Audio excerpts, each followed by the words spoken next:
MTV Made, a show where they find teenagers who want to be made into something like a singer, a basketball player, a chartered accountant, all the exciting stuff, and then proceed to make them into those things in the most embarrassing way possible. Even the introductions, right? This person made a video on it that's far better than the video you're currently watching, where she gives a general overview of the show, and this is how these children get introduced. Rachel. Meet Danielle. That's Julia. Meet Jake. Meet Allie. Meet Henrietta. And it's the funniest thing ever, right? Because they start the show with, meet this person, and then follow it up with one unnecessarily mean line about them. Always been known as the fat girl. Chorus girl with 2 left feet. Is an unathletic loner. Gets zero attention from girls. He's total outcast. And that kind of sets the tone for this show. But why am I watching this show on this channel? Well, the good news for you is that there are 2 wrestling related episodes where one boy and one girl wanted to be a wrestler. So we're going to watch that and just see how exactly they went. We have a special guest today, by the way. Say hello to Alison Kay. She's not actually here. She's not actually a guest. Basically, the only way to watch this show is on MTV.com, which isn't available to Guinness drinking, Tato eating, patty cap wearing leprechauns like myself. And after paying for a VPN, it still didn't work. So, so I have to go back and record Alison Kay's streams where she watched the show herself and take the footage from that. So when she talks over certain parts of this video... Was this the intro? This fucking sucks. I'd like you to pretend that this is a dream collab and not just bad editing. So Chris is a gay teenager in school in America, and he's getting bullied by the homophobic wrestling team.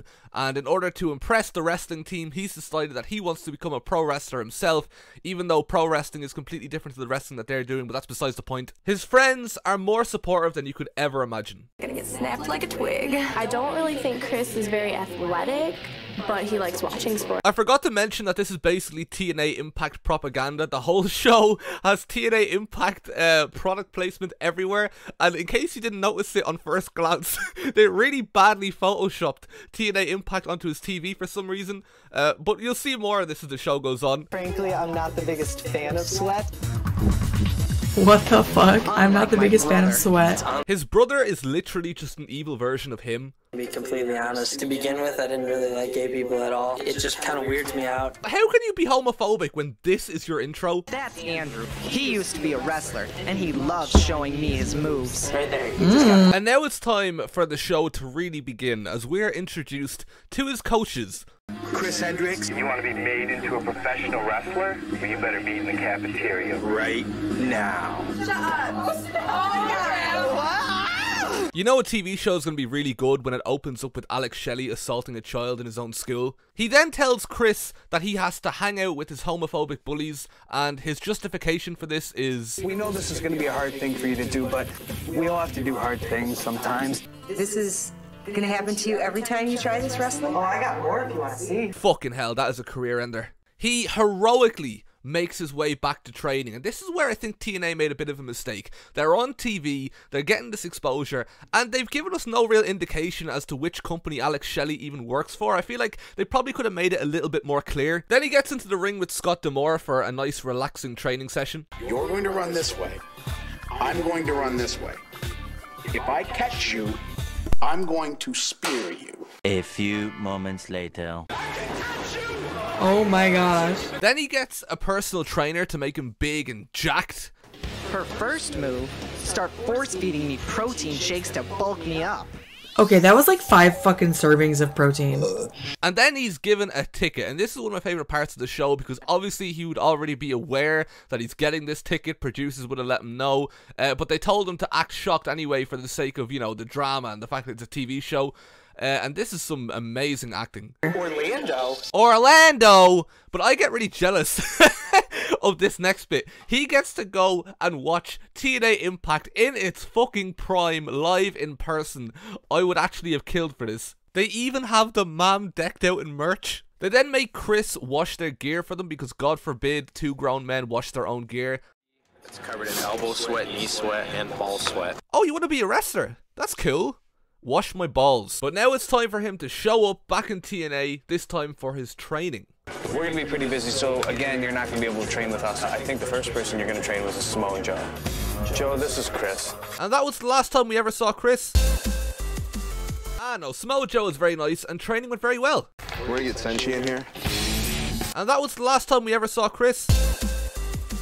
You do well to shake hands with him and treat him with the utmost respect. This isn't for everybody. And you haven't even done the hardest part. Keep me up, now back. Oh, let's go. I can't do it. Oh, you can't do it. Why? What happened? So that went about as well as you'd expect, but now it was time for the promos, and Chris got himself into a promo battle with Kazarian. Chris Hendricks, any relation to Jimmy? Now listen, kid, from what I've seen, you got a lot of heart, but that's about it. I don't know what's on top of your head, but it looks like you cut your hair with a knife and fork. Look at this. This is a head of hair. Kaz, that was the worst promo ever. You're meant to be the professional here. He's meant to be the kid. That was terrible. What do you got to say about that? Oh, crap. Oh, crap.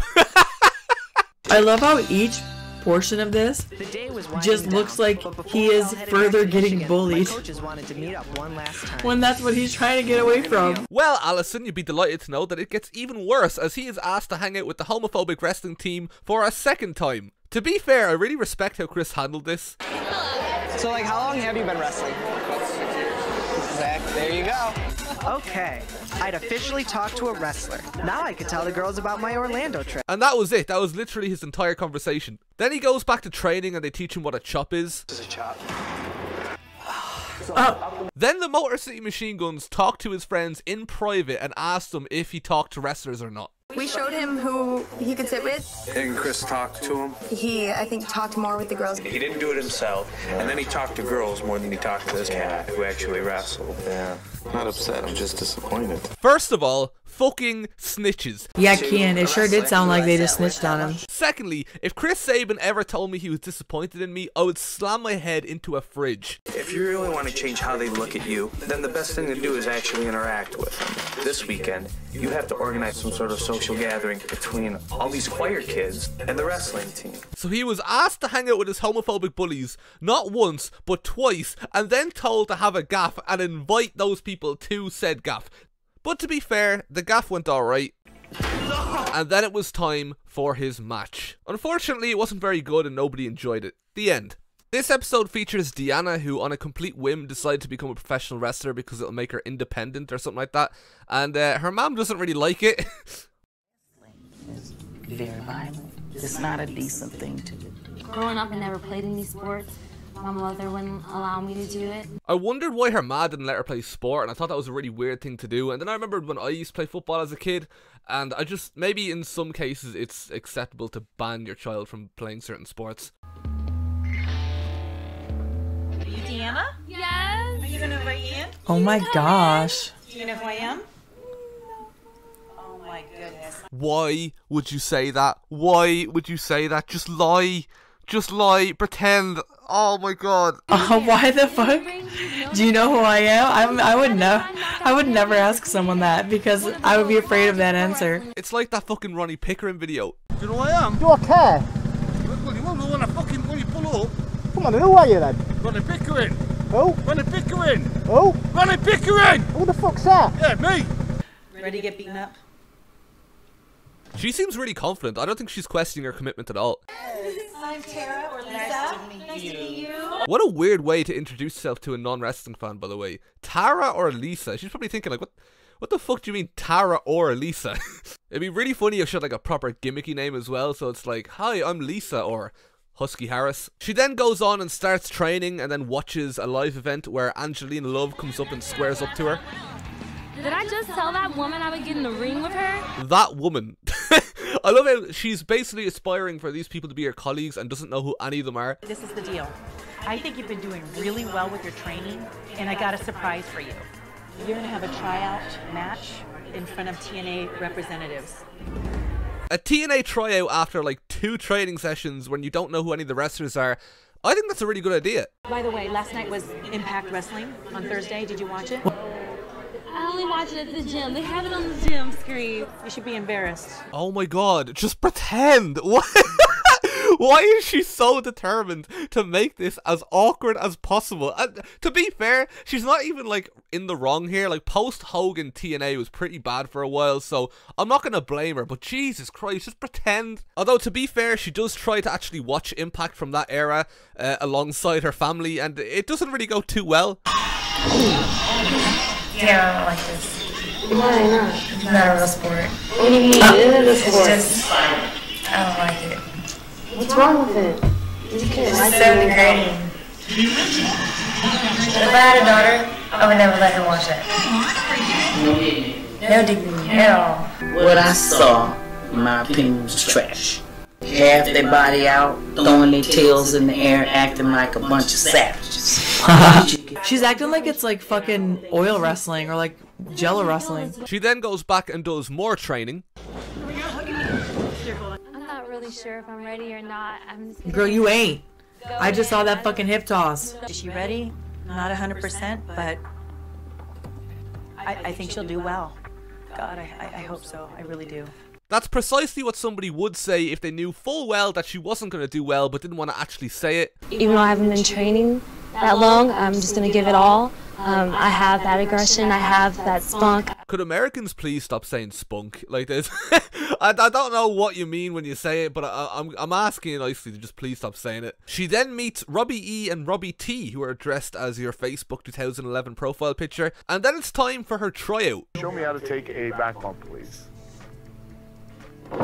And that was the entire tryout. So she doesn't get a contract, but she gets offered the chance to do a tag team match with Victoria on a house show. But he wants to give me the opportunity to do a tag team match with Lisa this Saturday in Houston. And I want you guys to come. Well, that silence told us everything we needed to hear. Who the fuck is that, by the way? I don't think we were introduced to him a single time yet. I'd like to think that's just a random member of the crew who decided to have a sit down. She then immediately quits wrestling and decides to become a personal trainer instead. And this is framed as some sort of a happy ending, despite the fact that Victoria wasted all her time traveling and training her. And she gave up the chance to wrestle for Impact solely because of pressure from her ma. But yeah, that's the end of Deanna's story. Quitting wrestling, she didn't even fucking start.